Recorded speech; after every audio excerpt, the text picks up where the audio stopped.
All right, we are back with Joe Show veteran Mike Pierce. What's going on, man? I like that I'm being referred to as a Joe Show veteran now. I love it. I'm awesome. Well, of course, man. We got to throw it out there that you are a veteran. You're like not on every other show, but for a while there, you were pretty much on every show before we got big time. But anyways, you just had that UFC 118 win, big win for you, Amilcar Alves. How'd you like it, man? Is that how you envision the fight going? A little bit, yeah. I mean, I knew it was going to go one of two ways. He was either going to come out really super aggressive or be kind of hesitant and timid. And, he didn't really come out super aggressive, so I took the fight to him and controlled it. I was looking at UFC.com and the statistics that they compiled. It's calculated that he only had 4 strikes throughout the course of just over 2.5 rounds. So that made me feel good. That was kind of my game plan, kind of limit the striking and do my thing. All right, now, did you expect him to do anything different? I know we were talking about before the fight that at least I had watched that highlight video, and it seemed like he was a fighter that liked to come forward a lot. Were you expecting him to put a lot more pressure on you than he actually did? Well, I don't know. I mean, his style, just by looking at the videos, he was one of those guys that like to kick a lot and come forward, but when you're fighting a wrestler, unless he's doing constant head kicks at me, he's almost, setting me up for a takedown by, putting his leg into my arms, So I guess I kind of half expected him to, kind of play the game that he did. All right, man. Now, did you ever get a chance to read the Sherdog play-by-play for your fight? No, I never read that shit. Man, I was hoping you did. But anyways, I told you about it and what they were saying, and they were kind of bagging on you.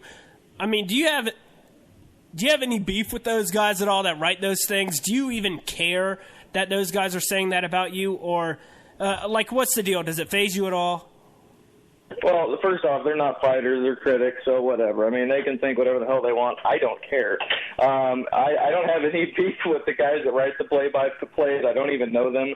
About the only guy I know at Sherdog is Jordan Breen, and I always have great interviews with him, But, yeah, I don't know. They're going to say what they're going to say. I can't stop them, but, I more or less really I don't care. All right, man. Now, speaking of interviews, you recently had one with MMA Junkie, and I didn't get a chance to hear about the interview, but I definitely heard the aftermath. Apparently, the guys over at Junkie, they asked you about who would you like to fight next, and you pretty much said that you didn't really call Thiago Alves out, but you just threw the name out there. Hey, this is a guy that I think I do well against. Let's make this fight happen. Nothing big. That's just what you said. Then this morning, checking my tweets, because I follow you on Twitter, I saw some tweets that you had thrown out, and I'll go ahead and let you tell us. What were those tweets that you threw out towards Mr. Alves? Oh, man, here, let me see if I can pull those up and just give you an actual... Well, I don't think I can do that. Anyway, no, well, the first one, let me just back up a little bit and kind of answer your first question, with the interview on Junkie. Those guys, they asked me, who I would like to kind of fight or whatever. And it wasn't, they kind of made it sound like I wasn't calling anybody out or whatever, because, I don't have any beef with those guys. And they were like, oh, are you just going to give us the typical answer? You're going to fight whoever the UFC puts in front of you. And I was like, well, not this time. I've kind of been thinking about it, and a lot of people have been telling me it'd be a good fight for me. And I said, Thiago Alves, I think, would be a good matchup, and we both have lost to the same guy, and I just thought it would be a good match, and I thought that I would win. And then, of course, like the next, not even the next day, it turned into, oh, Pierce is calling out Alves, blah, blah, blah, and I should have had the foresight to figure that's what they were going to say. But, it's all fine. But, the tweets that I made yesterday, let's see, the first one was, I was out at this bar. It was my 30th birthday yesterday, so I was celebrating a little bit. And I had been drinking maybe a little bit. and I told everyone on my Facebook and Twitter this place was as dead as Thiago Alves.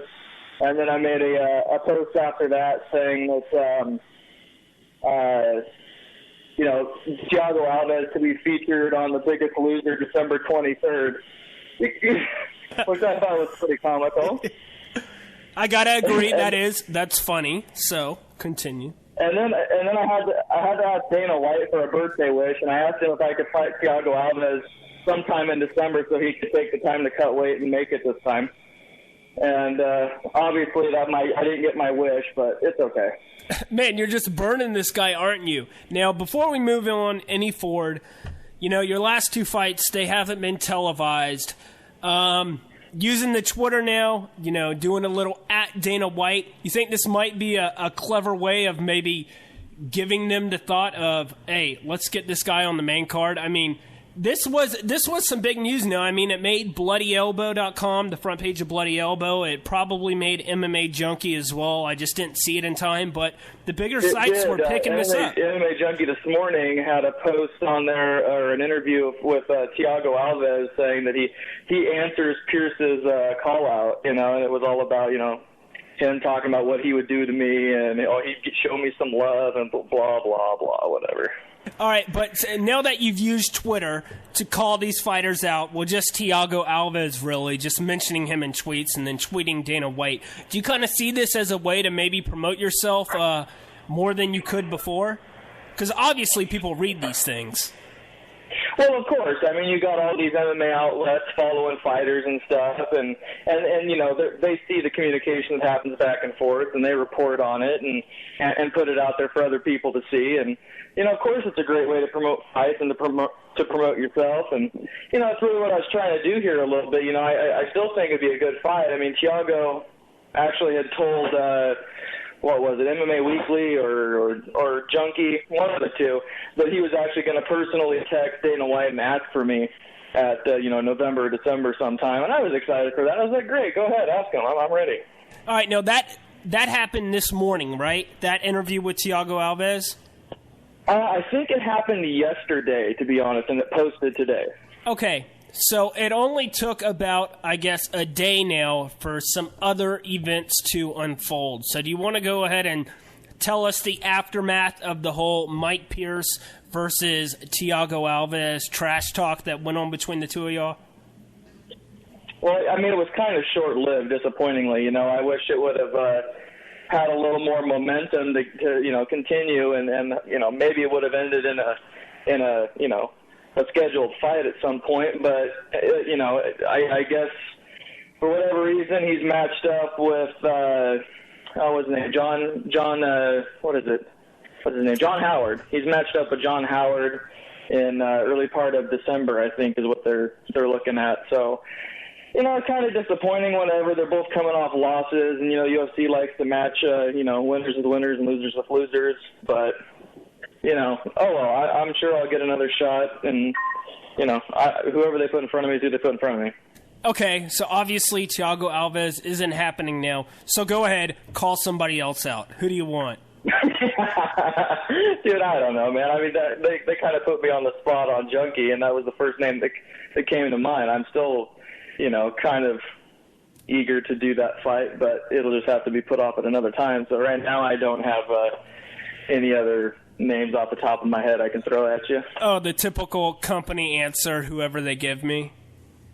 Yeah, there you go. I'll give you the generic one. But really, though, I mean, there's not really anybody on the top of my head that stands out that, oh, my God, yeah, I really got to fight that guy, To listen to the rest of the interview with Mike Pierce, go to www.joeshowradio.com.